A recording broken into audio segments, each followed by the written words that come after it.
What up? What up? Welcome back to another episode of the Simply Secure podcast. I'm your host, Eddie Thomason, and this time I am joined by an incredible mind that's actually doing incredible things when it comes to the tech industry and providing jobs and opportunities for different people in tech. But also, we have an incredible opportunity to talk about an organization that's doing incredible things over in the country or continent, of Africa, right? So we're going to be talking about a lot of different things, and I'm so excited for this conversation because I feel like things like this, as we get into it, is going to be the incredible, life-altering, world-changing events that's going to really start to create opportunity for everybody in all different parts of the world. So before I dive into all this information and everything else, I'm going to go ahead and let my guest introduce himself. So go ahead, my man, introduce yourself. Let them know what you're excited about. I'm Pace Ellsworth. I run Nuclius. It's an app development company, and I also teach. I've been teaching for 3 years at a coding school, and just been starting such amazing projects recently. Really excited about where we're going as an app development company. We're going to get into essentially incubating small businesses and with technology, providing tools for they can just know their numbers, which is the biggest thing, and and then we're launching a couple cool projects right now, and one of them is this organization that we'll talk about. Um, really doing a lot for digital freedom, data rights, and helping people just know their history and get connected to it. So that's what's pretty amazing. I love it. And I know we're going to talk about it. I'm gonna drop the name now so it doesn't seem like this mysterious thing. And because I want people to be able to at least search it, look it up, and all of this stuff is going to be inside the show notes for everybody to come back to and refer to. But Mbuyu, remember that name. Go ahead and spell it, Pace. Mbuyu. So it starts with M, buyu.org. It's a Swahili word for the baobab tree, which is that fat tree that like has no branches and then it has like a ton of branches at the top. That's the one that's like all over East Africa and Serengeti and all that stuff. It's the one you see in Black Panther all over the place. Pretty I was amazing about to stuff. say it's the Lion King tree.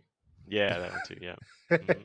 hmm That's awesome, man. And I know we're going to dive a lot deeper into that and what the organization is doing because I'm very excited about providing awareness for that because I think what you're doing there is absolutely incredible. But before, like I said, we dive into those pieces, I do got to ask, man, as you know, huge Marvel fan over here. So I always got to ask people their origin story. How did you get into tech? What did that look like for you?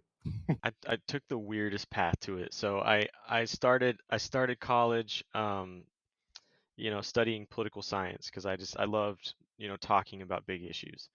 Then I come to find out that everybody's got a side, and I didn't have a side. Like I wanted to be in the middle, like between people, but everybody just keeps like throwing stones, So I switched to, I think what my real passion was communication, but not communications, linguistics. So I studied languages, and then I got into coding with languages, linguistic computing, computational linguistics, which is like studying how um, you know language patterns. It's what goes into the stuff like Google Translate and text to speech. All that stuff is what that comes from. But then after college, I wanted to get into international business, so I traveled overseas. I started doing some radio marketing for like insurance leads. From there, got into website marketing, and then launched a startup for automated trading cryptocurrencies. That was like 2017 going into 2018. It was a really bad time to do that, so it didn't really go too well. And then basically got a job teaching coding at a coding school, and then also started my app development company from there. So it's just that's gone places. We worked with Best Buy, IMAX, a couple other big names, but mostly a bunch of small businesses launching apps and fixing up websites and stuff. And it's been pretty cool. So this is definitely the first time I've personally had a conversation with anybody who got their start in tech with language, right? And Yeah, like language coding and things like that. So now I got to ask, how many other languages do you know? Or do you know just yeah. Well, that's a really good question. So in terms of human languages, I'm pretty much fluent in Spanish, just about 100%. Um, I could carry on in a conversation in Cambodian, and which not many people know a lick about, but it's a pretty fun language. And then I can understand probably a good amount of Portuguese, and a little bit of Quechua as well, which is the Incan language, the one that's spoken up in the foothills in Peru. Yeah,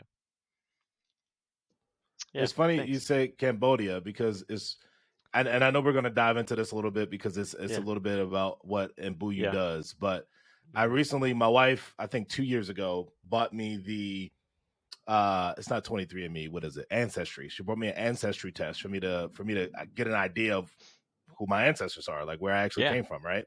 And yeah, yeah. I had that too. Cambodia, Yeah. nice. So Cambodia was one of the higher countries that was on there. So like Nigeria was No definitely way. one, like was Nigerian was the highest. Then I think it Yeah. was Northwestern European, I think was the second one. And then I had it was like Okay. Congo, Cambodia. It was like a bunch of other Cam- African like countries that was all Oh, throughout there. I was like, this is pretty interesting. cool. Yeah. No, that's Like fantastic. Cameroon was also one of them. It was a bunch. I was Yeah, like, oh wow, like I got a lot of traces of a lot of things in there. that's crazy. Yeah. No, I that was I got my 23andMe. What's funny is like, I get told in my household our like Native American ancestry sometimes, like that Mhm. it's not too far back, 7, 8 generations, and not a whole lot, obviously. Just most of the people in the U.S. have a little bit of that, but it came back like 0.1% or something, because like that's just the way the genes fall. So like I didn't get a whole lot of it, but Right. yeah.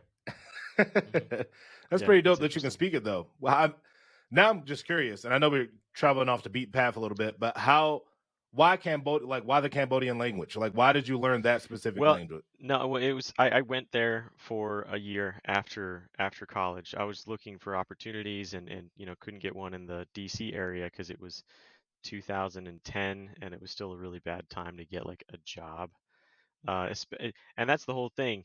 Trying to get a job, like when you have absolutely no way to know how to start, is the worst. It's the absolute worst. Like, because it it's treated like something completely different when really it's completely the same as buying or selling anything else, and you need to put yourself in that mindset.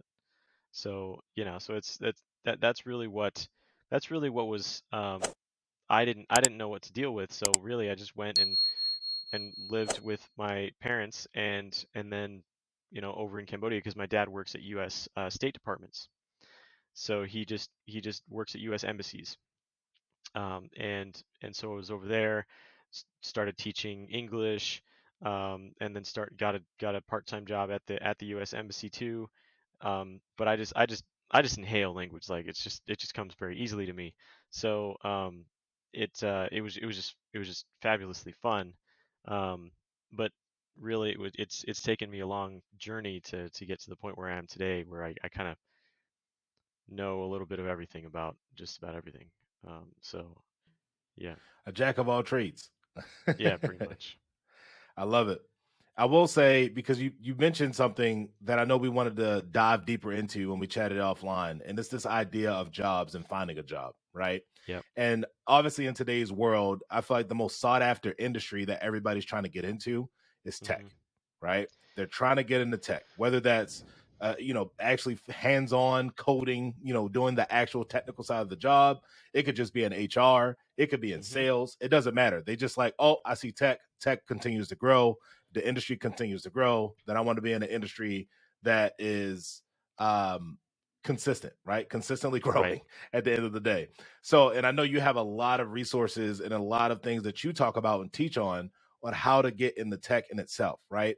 So Yep. let's talk about some of the entry level positions and how simple it is, because we want to break this down and make it very easy for people Yep. to actually get into tech. Yeah, it's amazing actually. One of the first things I saw this morning, because I scroll TikTok sometimes, but mostly spend my time on like the right type of creators that are talking about this topic all the time. One is at Degree Free, and it's this channel that talks specifically about how to get into tech because it doesn't require a degree. No job, no entry level job in the tech space pretty much requires a degree anymore. Unless it's maybe like computer engineering or something where it's like actually working on the hardware. There's very, very little, but even that you can kind of get certificates for. So what it basically is, like, this is the paint by numbers way to get a job in tech, and it's not going through lists of jobs and hitting apply, apply, apply, apply, apply. That is the farthest thing from what you'd want to do. It's like if you were going to go buy a house, you wouldn't just go submit an application to buy every single house that you see. That would be the opposite of what you would do, right? You would think very carefully about which one you want to do. You would go maybe tour it if we lived in a world where you could do that. And now you can do like 3D virtual tours and stuff. Um, and you would maybe ask questions, at least of an agent or something like that. So that's the thing you'd want to do. And to boil it down, what you're going to do is research the types of jobs that you want to get. You're going to look at the descriptions of them and isolate the skills that are required for them. And so you're going to want to group these together so you can get a list of like these 3 to 5 important skills that are central to getting that job. Because all you need is 50% or more of the skill base. 50% or more. That's the requirement. The problem with, on the employer side, you got to put yourself in the employer's minds. They're just seeing like these hundreds of applications, and they have to filter through 90% of the resumes that don't match the job description skills, and it's ridiculous. That people do this. They're clogging up the system, making it worse for everybody. So if you just look at the skills, then you go online to like look at courses or just YouTube videos about those skills, and you just teach those skills to yourself. Take you 10 to 100 hours for each one. Like, that's literally it. You just need to have an understanding of how it works, and you need to build projects in those skills. Just projects, online projects. And these are all over GitHub. GitHub is a website where you just have access to a bunch of projects in software Mhm. that everybody are sharing. And then with those skills in pocket, you go apply for those jobs. You say, Mhm. here, I've got a bunch of projects that I've done in these specific skills. These are exactly the skills you're looking for. I'm the man for the job, and or the woman for the job, or whatever. And you want to, and then they're going to say, great, you're hired. Because, and especially if you do a little bit more work, and with those companies, you say, hey, I know someone that worked there. They refer me to you. I've got questions. I've got questions for you. Why would I want to work for you? Why would I want? Why would it be a good place to work for me when I'm looking for this stuff? Your company does this. I find that kind of interesting, but how do you do it? Your job description doesn't say anything about what database you use. Can you tell me about that?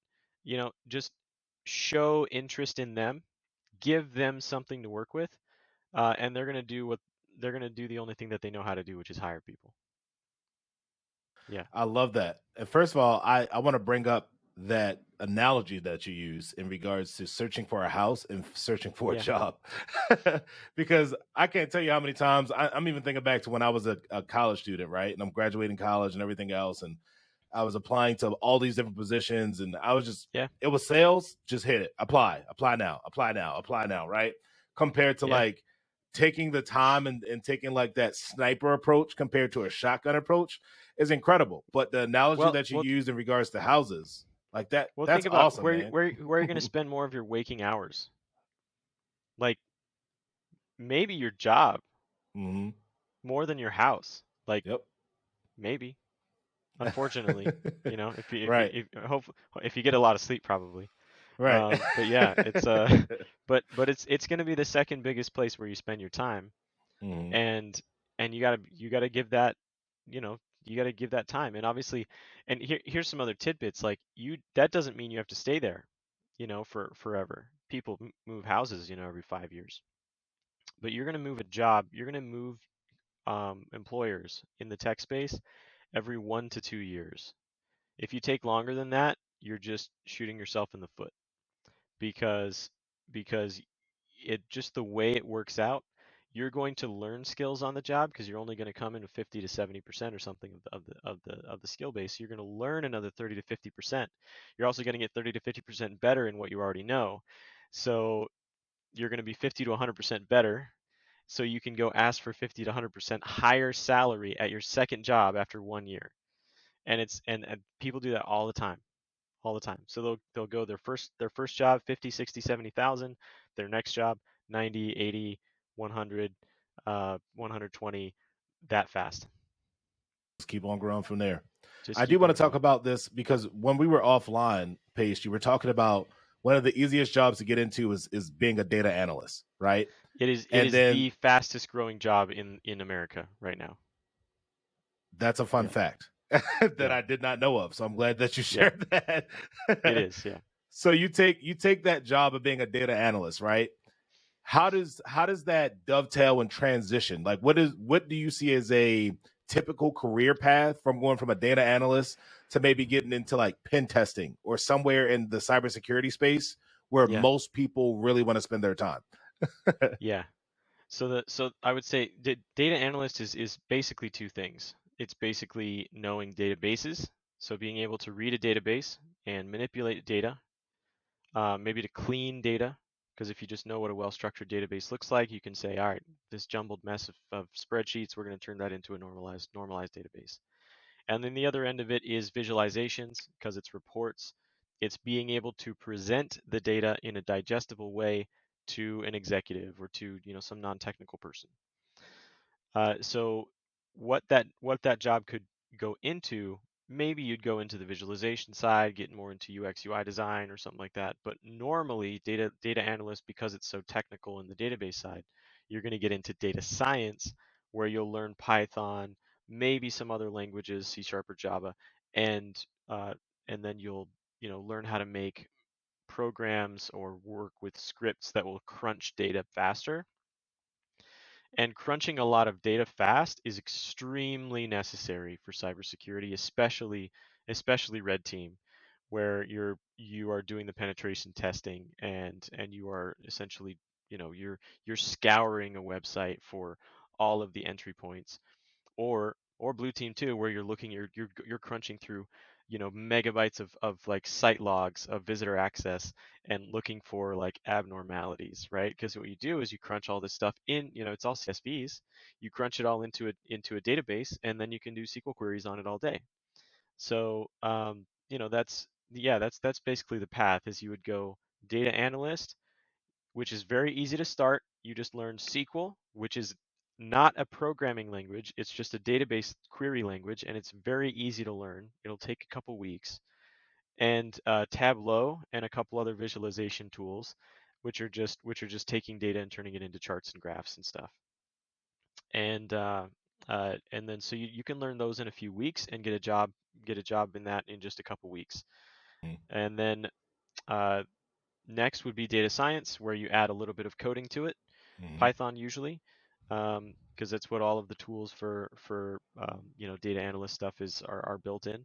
Mm-hmm. And then you're going to go into cybersecurity, but that's going to be a little bit more of a jump, just because Mm-hmm. cybersecurity encompasses a lot of different target skill areas. Right. Yep. That's what we've learned is cybersecurity. You kind of need to know a lot about a lot of things, or a little, You have at to least a learn. Yep. little about a lot of things. What you learn about a lot is networking and Mm-hmm. and securing computers, and how to secure a computer from access from the outside, and Mm-hmm. then also the software authorization and authentication systems. So Right. so you do have to learn a little bit about APIs and stuff to go Mm-hmm. from data science to cybersecurity. I love it. So Yep. let's now bring this back full circle, and let's bring Mbuyu back into this conversation, right? Because I Cool. know you guys have incredible plans for what's coming up next, and I know you know Hmm. one of the biggest issues that I feel like a lot of people run into is like, hey, I'm trying to get this job in tech, but I don't have any experience. Or hey, Yeah. that's the biggest thing. Actually, I'm not even going to say any other things. That's usually the biggest thing. Like, oh, either Well, they what don't have the what's experience or they don't feel confident enough to say like, oh, I don't have experience, so I'm not even going to apply. Well, what's crazy is people think they have to have paid experience. Right. Yep. They think that matters. They think it Mm-hmm. matters what the previous salary was. Like Mm-hmm. it doesn't, not really. What matters is that you have the skills. Yep. And the only way you're going to get skills is with experience. Like, unfortunately, like we can't just jack in and know kung fu. Like, if we could, then the job space would be very different. Just give me a Potentially. programmable card. You Yeah, are now yeah. a kung Just fu just master. So, pop in a sim, and pop in a new sim, and then you're like, now you know how to handshake like a pro or something, whatever. So, like, you just need any experience, mm-hmm. and projects is really what you should focus on. Mm-hmm. So you could volunteer for anything. There are all kinds of open source communities, more so in info security than pretty much anywhere else, I think, Mm-hmm. because there are just so many open source, security and just open hacker space. There's just hacker collectives. This sense of collectives is more present in penetration and defense, in systems management than it is anywhere else. Like there's pair programming and stuff and collaboration in open source projects and in software development at large, but security more often than not is like these hacker groups, and so that's definitely you can just volunteer at something. You could just go on GitHub or some other places that have these bug bounties where you can start learning what are the problems that these businesses are facing in their software. How do we fix problems, or bug bounties are like companies saying we will pay you if you find problems with our website. So you can watch a YouTube video how to hack into a website. I don't know, and then like Yeah. try to find out stuff, or just work with, like, that's one of the things that's most amazing. Mm-hmm. Working with professionals, like going and just talking directly to senior programmers, is Mm-hmm. the easiest possible thing in the tech space. Like you Mm-hmm. literally just do it. Like Yep. you just like literally send them a message, and then they'll be like, "Oh yeah, no, you're learning this. That's amazing." Yep. Because everybody in the tech space, especially if they're like 30 or something, Yep. they've only been in it for like 5 years, Yep. and you can go from knowing nothing to expert in five Mm-hmm. years. Like it's very crazy. Mm-hmm. So, as far as Mbuyu goes, here's the project. We are digitizing the national archives of Burundi, and also, aside from that, we are digitizing records in other countries around the area, which is East Africa. Burundi, just so everybody knows, it's the poorest country in the world. It's the one south of Rwanda, and it's on the west side of Tanzania, which is the one of those. It's just south of Kenya. It's on the east side of Africa.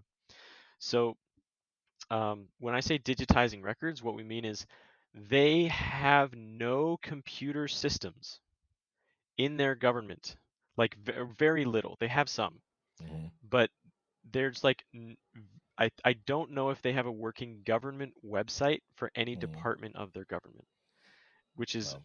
a little hard to understand. Mm-hmm. Like this is very hard for people to understand in the US. They don't have if you can't go somewhere and say, "Can I have a copy of my birth certificate?" You can't go somewhere and say, "Can I have a copy of my school transcripts?" You can, but they've got to find them on paper.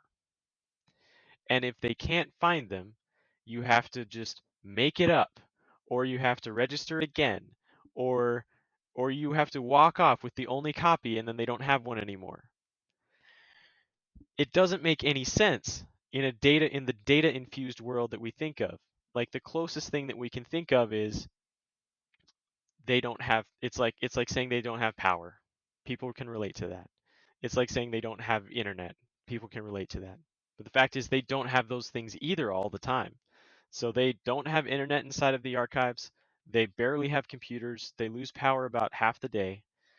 So we have teams down there. We've got 10 people that are just taking paper records from there's like a million pages in the archives. They're taking paper records and going one at a time and snapping a photo of it and then uploading it to the cloud, where we are building a system with our company. We're building a system for them to go through and just browse through the images and automatically OCR through Google Cloud Vision. It produces this amazing JSON file, which tells you the location of every word that they saw on the page. It gives you the automated transcription, a percentage of confidence in the transcription that it made, and translations into other languages, and the percent confidence that they've got for those translations. And it's very, very is data heavy. It's just this data gold mine for linguistic research, and then for cultural research and social research. We're going to have the largest repository of data for the language of Kirundi, which is the national language of Burundi. It's not on Google Translate right now. It's going to be in a year or two probably, but we're going to have the largest resource for that. And then connecting people with their ancestors, because these are thousands of names in these pages of people that there's no other written memory for. So if we don't do this, the pages just crumble away, they just disintegrate, and they're just gone, you know? History disappears. And history disappears, and people won't Mm-hmm. get a chance to connect with, that grandparent or whoever it is, because these are records from 1850 to 1960. Wow. So yeah, it's pretty intense. Mm-hmm. We need developers all the time. We Mm-hmm. need people to do our social media. We need people that know charity work. We need people that know fundraising, and Mm-hmm. but web design, but data management, and systems engineering, things like that. Mm-hmm. There's unlimited need, but and we can kind of, we're doing okay. Mm-hmm. But yeah, the fastest way to take care of that project would be, some funding, so that Mm-hmm. it can stand on its own legs, because it's meant to be self-sustaining. We Mm-hmm. want to sell research access to institutions, so university Mm-hmm. research or NGOs that are doing academic research. Yep. Absolutely. I have a friend of mine that we can definitely chat offline about, that she wrote a book on fundraising, and it typically is directed and geared towards um, it's nonprofits in general, but I know she works specifically with churches, and Hmm. specifically in like the Methodist churches and things from that perspective. However, her book is incredible. I was actually She wrote her book around the same time that I wrote mine. We were in a book writing club together, which is pretty dope. But I'll definitely have to connect you with her, Hmm. because I think she'll be a great resource for you. But I do want to bring Thank this you. back Yeah. to um, the overall idea of the opportunity that's available for volunteering, right? Because Yeah. one of the things we just talked about is the lack of experience that a lot of people have in order to get into Yep. tech. And one of the things that you were That's right. mentioning was we need volunteers. You don't need paid experience, right? You can have experience whether you're in college right now, or maybe you're an accountant somewhere, or some kind of finance guy. Yeah. You're trying to make the switch in the tech, and you want to learn, but you don't necessarily, you don't have the funds to pay for college, or you don't have, or pay for college Yeah. courses or whatever. What kind of opportunities are available for people to maybe get into that data analyst role, or do something tech related with Mbuyu? Well, it's not all or nothing, right? Like, yeah, in the world at large, you don't have to just get a full-time job or just volunteer.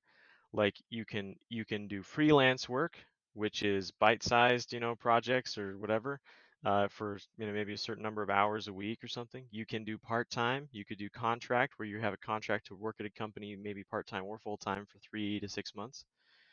There's all kinds of variations in between, and if you're open to all of those internships and part-time and contract work, then you can break in. If you're 6 months in that arrangement, it looks like 6 months on your resume. It doesn't look like, which could span over 2 years, from one year to the next. It looks like 2 years on your resume, and people don't care if it's not full time. They really don't. So, like, you could do 3 projects and put them on your resume as experience, and it looks like 3 separate jobs. And and you know, so getting into it is just contacting, for with Mbuyu, is just contacting me and saying, yeah, I want to have experience in data. So I'll bring you in, and you join our Slack, and we just shadow the team. You just look at the code, and then ideally you contribute to it, right? So if we tell you we need to get this done, why don't you work on this one small task? Then you just go research it. Like, literally, you can teach everything, teach yourself everything you need to know with Google. Spoiler alert, if you get a job in tech, especially software development, every day you're going to be solving problems that you have to Google for, because nobody will have taught you how to, use OpenGL to do a binary, to render a binary file into a graphics into like a bitmap on the web.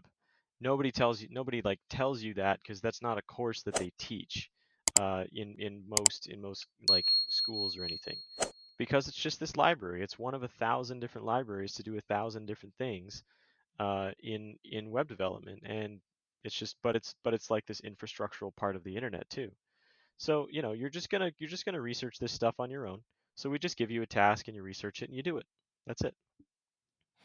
I love it. I love it. And it's a perfect way, like you said, to put yourself in a position where you can gain experience, right? You can get real life experience instead of trying to even go through a traditional course that's going to try to Mm-hmm. teach you all these basics and things like that, right? And then you come out with no hands-on experience. You just come out with book knowledge, Mm-hmm. but not applied knowledge, right? It's a perfect opportunity to one, help a formidable cause in itself, right? But also gain experience along the way. And the other piece that I love that you said like, hey, you can do 3 different projects, add them to your resume, and then it looks like 3 different or 3 different job opportunities or 3 different job roles or whatever that you were a part of, right?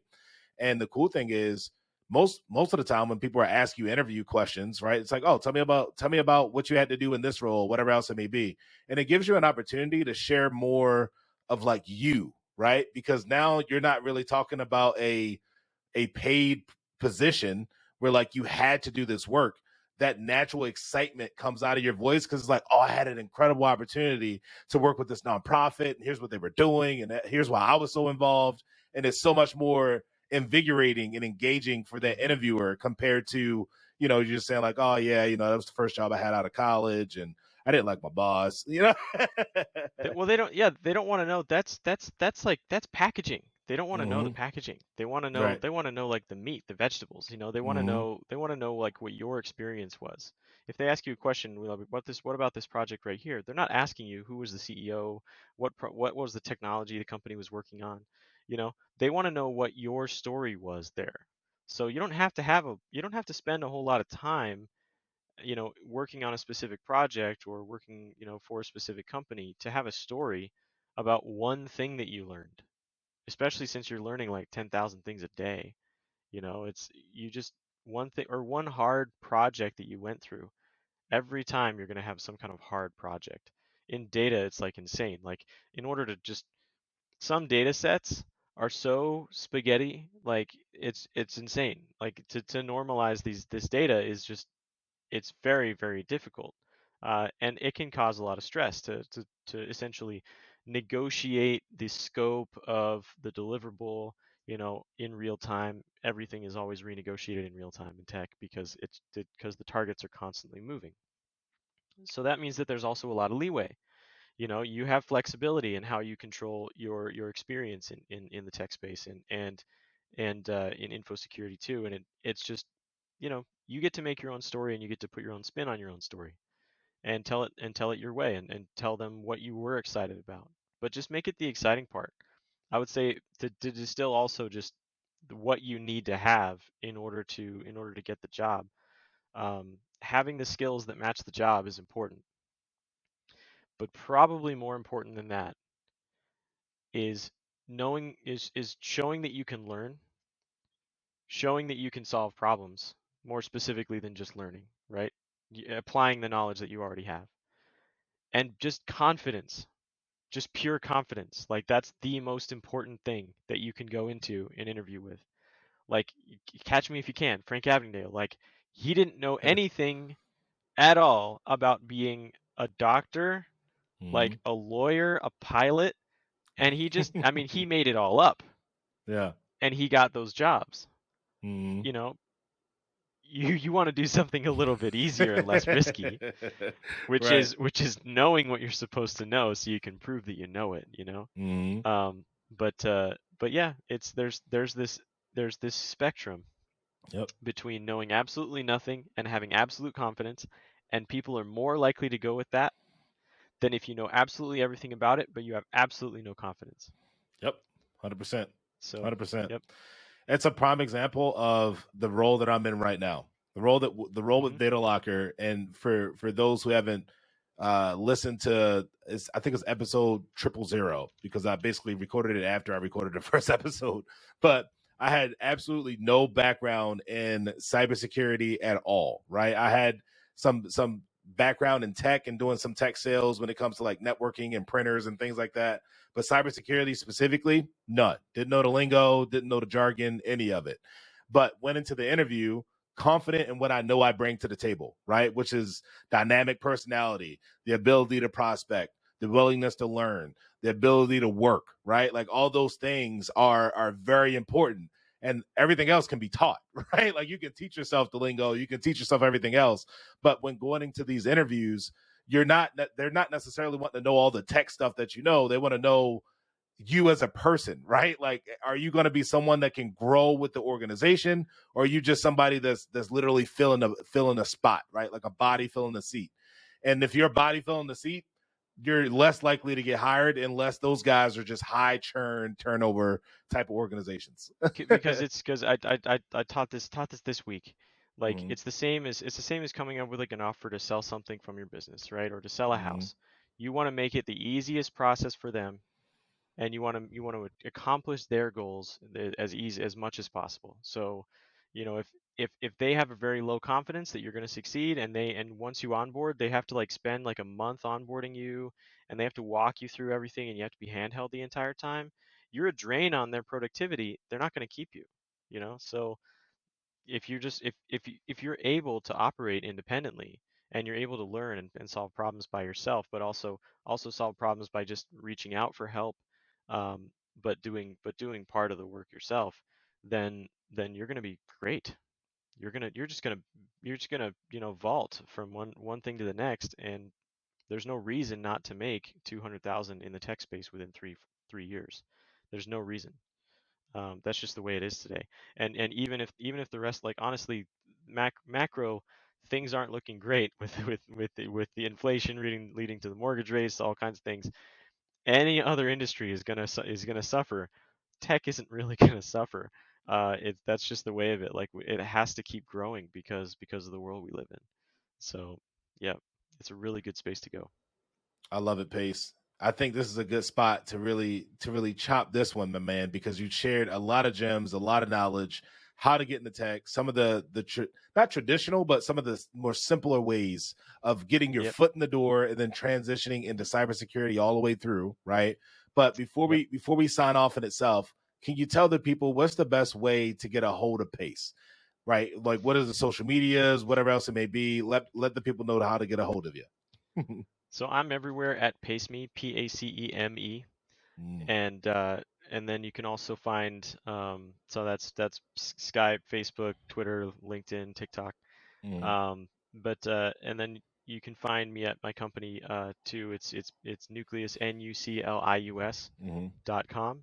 mm, And then if you go to mbuyu.org, mbuyu .org, you got a picture of me there with my dad. You could donate. You could subscribe to it. Just give us $50 a month or $20 a month or something like that would be the best. But more important than that, we just need connections. Just get us in touch with the people that would be more interested in that project than anyone else that you know. And then we're going to be in great shape. absolutely. Well, there you have it, folks. I'm going to have all of those links down in the description for you guys to go ahead and click through at your own pace.